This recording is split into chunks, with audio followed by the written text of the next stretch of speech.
Hello guys, this is tutorial stream, and in this tutorial you will learn where you can find completed tasks in the Todoist mobile application. So let us begin.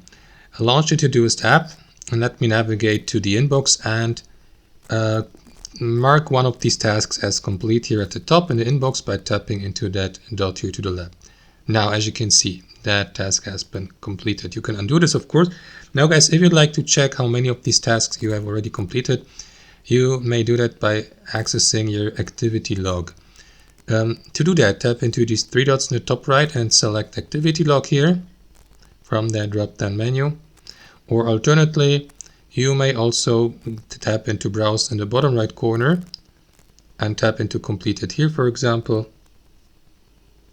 And there you will see the date for the completed task, the location here to the right, which is the inbox, the time, and also the name of the task. And you can tap into it to learn more about the task, its details, and as you can see, the title is with a strike through, meaning the task has been completed. And that's it, guys. Hope you enjoyed, and then until next time.